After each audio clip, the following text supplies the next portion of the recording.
After the cliffhanger ending of Trails in the Sky first chapter, I needed a chance to put my thoughts in order, as there was a lot to unpack. This video will go over the following areas: a recap of the game, characters, voice, and music, what is the best way to experience the game, is it still a good place to start your Legend of Heroes journey. The game, over the course of 60 or so hours, covers this journey of Estelle and Joshua Bright as they traverse the land to become full-fledged bracers. A bracer is part of a multinational organization who focuses on protecting civilians and peace throughout the land. During the course of this journey, they are pulled into stopping a coup and trying to solve the mystery of the Black Ornament. All this is pretty impressive work done by a couple of youths. Now that we have our base, let's get more into depth. The characters in this game, for the most part, fleshed out and see a fair bit of character development.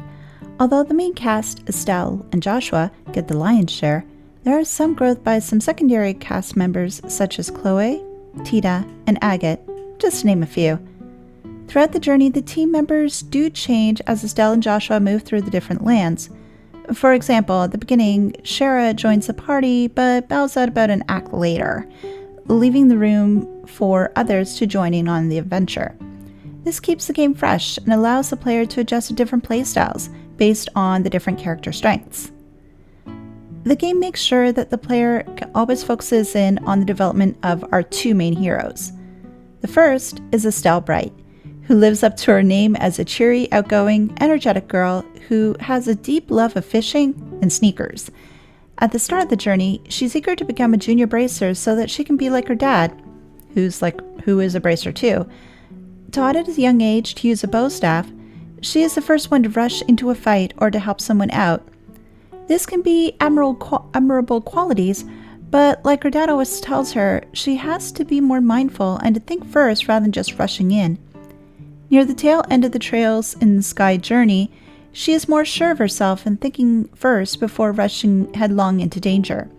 She also knows that she can rely on her fellow countrymen and her friends to get things done. She's also seeing a wider picture of the world rather than the small life she lived in Rolent with her family. This really comes to focus near the end of the game, where she's speaking with Colonel Richard.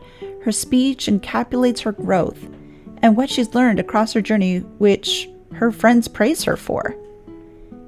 In contrast to Estelle is Joshua, a boy who's adopted into the Bright family when Cassius rescued him from certain death. A quiet boy, but very analytical, he's able to see a wider picture, quick thinking, and is an excellent fighter, wielding his two blades.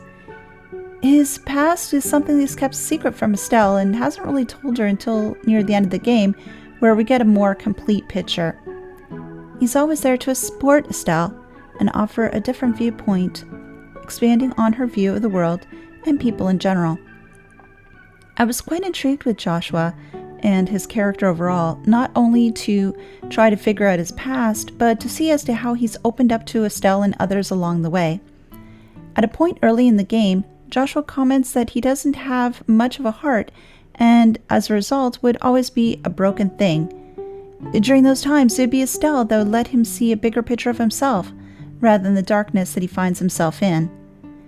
If we want to make things very simplistic, Estelle is the light, while Joshua could represent shadow. I wouldn't say darkness, though. The game came out on various platforms over the years since its initial release in 2004 on Windows in Japan. The global release was in 2014. It was ported to the PlayStation Portable in 2011, and a version was released on the PS3 in 2012. Later, the Evolution version came out on the Vita in 2015, which brought a new interface, voice acting, new character portraits, revamped music, and a new anime opening cutscene. I fell in love with the music and the updated character portraits of the Trails cast. In addition, having a chance to play with the Japanese voices drew me more into the game itself and added more personality to some of the characters. Honestly, I cannot see Olivier now without thinking of his over-the-top voice actor reading his lines.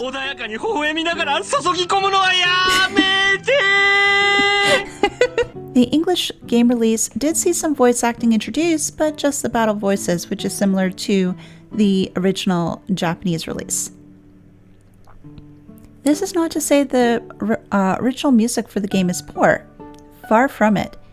Either way one decides to go with, you're in for a treat, as the music has some lovely ranges, with the gentle tones of a cat relaxing in the sun to the ever-haunting melody Hoshi no Arika, aka the Whereabouts of Light. The battle music, Sophisticated Fight, is playful and upbeat, which doesn't wear out its welcome after many an encounter. I do prefer some of the evolution versions of some of the tracks though. Looking at you, Silverwill.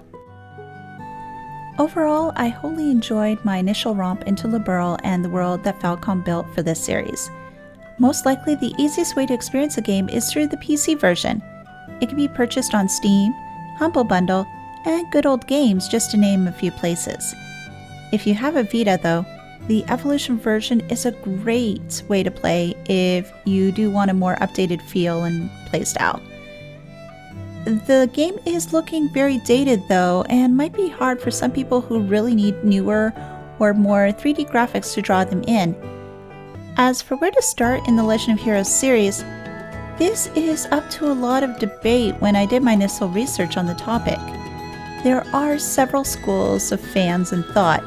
The first is start off with the Trails in the Sky series. The second group suggests start off with the Crossbell arc, such as Trails from Zero and Trails to Azure. Then there's the third school of thought, which believe that people should start off with the Trails of Cold Steel series. I understand where some people are coming from when they select the Cold Steel arc. Those games, which debuted in 2013, has more updated graphics and more robust battle system and camera options. However, as it is several games deep into the whole Legend of Heroes series, you do run the risk of running into older content which may confuse. This comes more into play, from what I've researched, in the last game of the series, Trails of Cold Steel 4, which wraps up a number of loose threads. They would likely lose their impact if you're just starting at this point of the saga instead. For the Crossbell arc, these were recently brought over to PC officially outside of Japan in the past year or so, I believe. This set, from what I was able to discern, was a couple of games which do have more of a Trails in the Sky feel, but with more advancement overall. Again, the concern remains that some content and characters included in this version come from the Sky Saga, which could confuse the player or, more likely, not get the full impact of certain story beats. I'm not here to say you should play such and such version first or you're not a true fan, because honestly I think that would be harmful and wouldn't encourage people to jump into this fabulous series. It is a good idea to start with Trails in the Sky if you can, but if the look and feel of the games are not really up to your taste, maybe try another saga instead and perhaps come back to the Sky series at a little bit of a later date. The Trails series can always use more fans and love overall. Wherever you decide to start, welcome to this wonderful franchise and we're happy to have you. I know I'm looking forward to my next venture into the Sky series and we'll be starting off my next Let's Play with Trails in the Sky second chapter soon.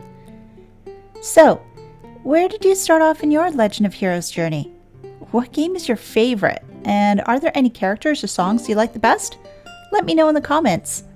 I'll see you guys in the next video and have a great day. Bye!